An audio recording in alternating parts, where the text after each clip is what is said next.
제가 그렇게 하지 않고 제가 양계장에게 가겠습니다. 그리고 그 양계장 주인에게 말씀드려서 끓여오겠습니다. 그래서 그 양계장 주인에게 갑니다. 사실은 여차여차해서 우리 군인들이 이 닭을 백숙을 끓여야 되는데 한 마리 줄 수 없겠느냐고. 그랬더니 그 주인이 하는 말이, 나도 내 자식이 지금 군대에 가 있는데 그 군대 간 아들을 생각하면서 이 닭을 줄게 주는 겁니다. 그래서 그 닭을 잡아서 잘 끓여서 잘 먹고 잘 살았다는 이야기입니다. 마음이 진실하면, 그 속이 진실하면 하나님의 도우심의 손길을 경험할 수가 있는 것입니다. 허물이 없다라는 것은 문자적으로 넘어져서 상처받지 않고 범죄함으로 장애물에 걸려서 넘어지지 않고 목적지에 무사히 도착하는 것을 말하는 것입니다. 외적인 행동을 말하는 것이죠. 여러분, 성도들이 언제 넘어집니까? 세상을 바라볼 때, 그리고 욕심대로 살 때, 죄 가운데 살 때 성도들이 넘어지게 되는 것이죠. 여러분들에게 질문을 하나 드릴게요. 여러분, 어떤 사람이 교회를 다니지 않아요. 그런데 무당 가고 우상을 섬깁니다. 그 사람 우상에게 절합니다. 여러분, 이 사람에게 분노합니까? 아니면 내 돈을 빌려갔어요. 몇십만 원, 몇백만 원 빌려갔어요. 그래서 이 사람이 근데 갚지 않아요. 여러분, 어디에 여러분들이 분노합니까? 어디에 분노해요?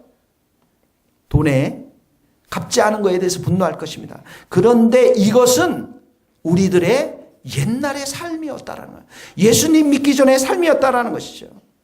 나에게 손해를 끼치는 사람에 대한 그 사람에 대한 미움, 그 사람에 대한 분노, 그 사람에 대한 원망, 하나님보다는 나의 욕심을 먼저 앞세웠던 것. 하나님의 관점에서는 어떻게 해요? 당연히 우상에게 절하는 사람이 분노하지 않겠어요? 여러분, 이런 허물들이 없어지도록, 이런 욕심들이 없어지도록 지금 바울이 기도를 하고 있는 것입니다. 그래서 여러분, 우리들 가운데 진실하여지고 허물이 없는, 이런 욕심들이 없는 사람들에게는 그 삶 가운데 하나님이 주시는 성품들의 열매가 맺혀집니다. 다는 말할 수 없지만 그 삶 가운데 절제의 열매가 맺혀집니다. 절제의 열매. 생각나는 대로 다 말하고 기쁜 나쁜 대로 감정대로 행동하면 주님의 뜻을 이루기가 매우 어렵습니다. 한번 따라해 봅시다. 이기기를 다투는 자마다 모든 일에 절제할지니. 여러분, 승리하기를 원하세요? 그럼 절제하라는 거예요. 여러분이 이기기를 원하십니까? 공부의 승리자가 되기를 원합니까? 절제 있는 삶을 살아라는 것입니다. 다윗은 어떻게 합니까? 성전을 짓고 싶었죠. 돈도 많았어요. 금도 많았어요. 그리고 그를 돕는 사람도 엄청 많았는데 다윗이 성전을 지었습니까? 하나님께서 절제하라. 그리고 솔로몬을 통해서 성전을 짓게 합니다. 하나님이 우리에게 주신 것, 사랑과 능력과 사랑도 있지만 무엇도 있습니까? 절제가 있습니다. 하나님의 때를 기다려야 하는 것이요. 열정이 있다고 행동할 때 낭패를 보기가 쉽습니다. 그래서 우리는 하나님의 그 전능하신 손 아래서 겸손해서 절제하면서 때를 기다려야 합니다. 그때가 되면 하나님이 우리를 높여 주실 줄 믿습니다. 베드로전서 5장 6절 같이 읽겠습니다. 시작. 그러므로 하나님의 능하신 손 아래서 겸손하라. 때가 되면 너희를 높이시리라. 하나님의 인도하심을 받아야 돼요. 성령님의 인도하심을 받아야 돼요.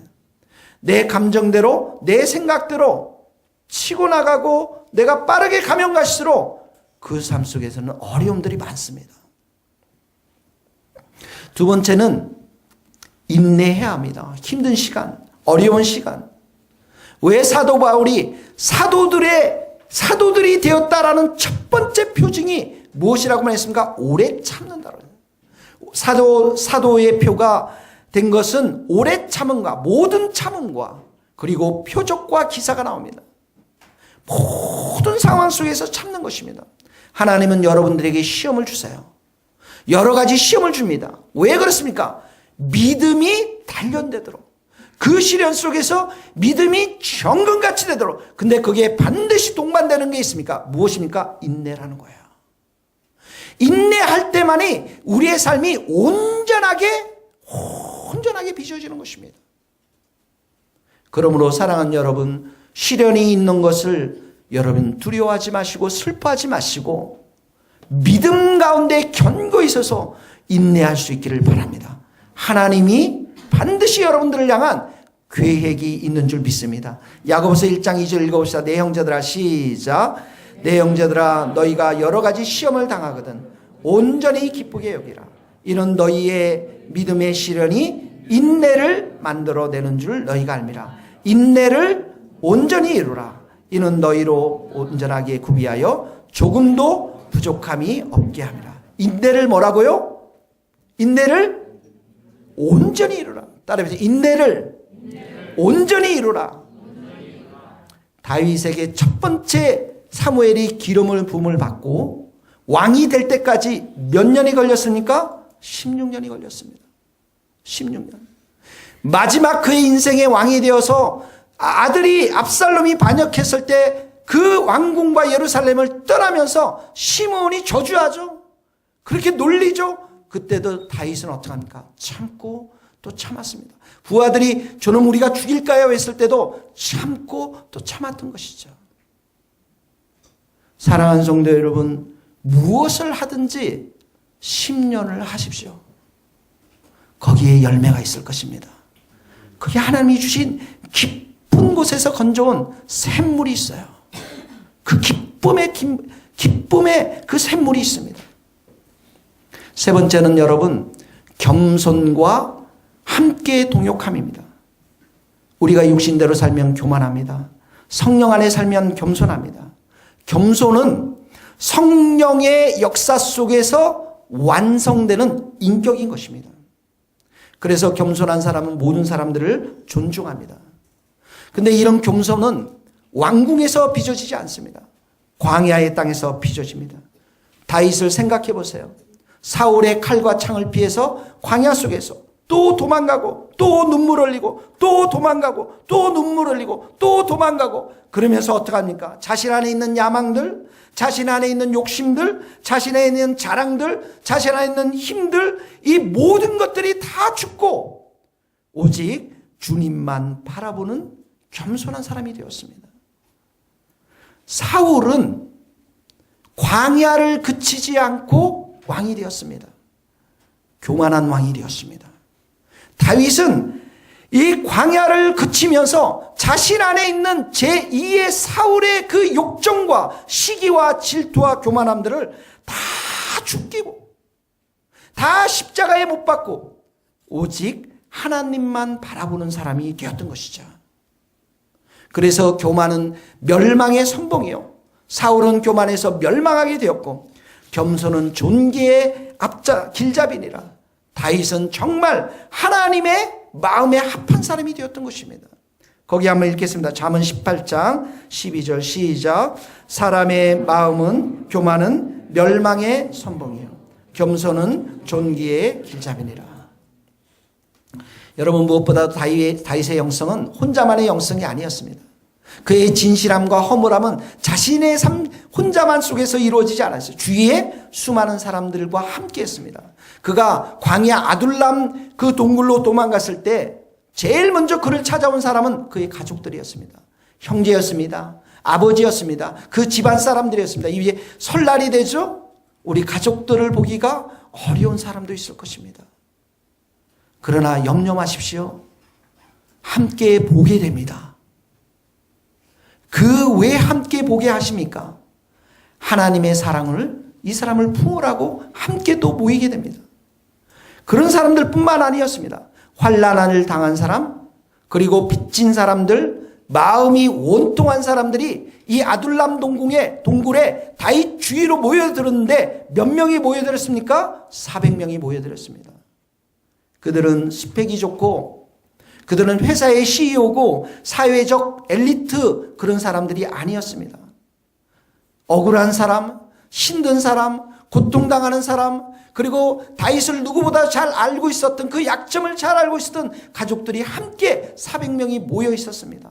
그리고 함께 울며 함께 웃으며 그 가정 속에서 다윗은 점점 이 모든 사람들을 사랑하는 사람들로 변화되면서 이스라엘이라고 하는 하나님의 주신 이 나라를 전부 통치하며 사랑하는 그 사람으로 점점 변화되고 있었던 것입니다. 그래서 이 다윗이 다윗의 삶의 광야의 끝에 새로운 하나님의 역사가 이 다윗을 통해서 이 400명의 사람들을 통해서 펼쳐지게 되는 것을 우리는 보게 되어집니다. 사랑하는 성도 여러분, 여러분의 기도의 제목은 무엇입니까?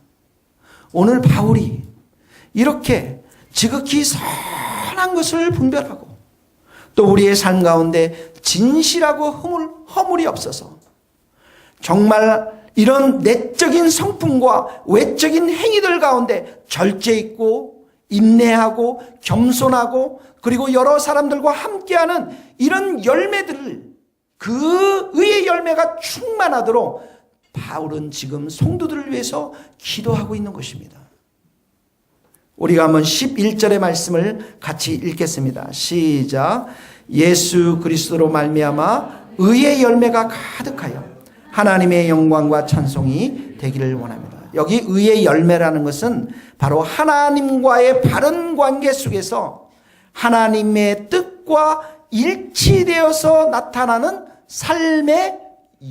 삶의 열매들인 것입니다. 조금 전에 말했던 여러 가지 열매들을 말하는 것이죠.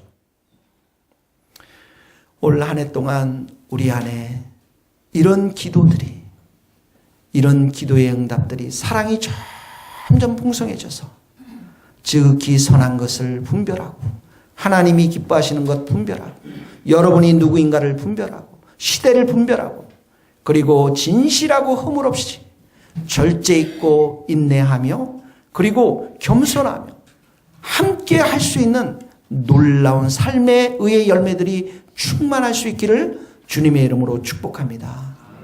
네, 같이 찬송을 드리겠습니다.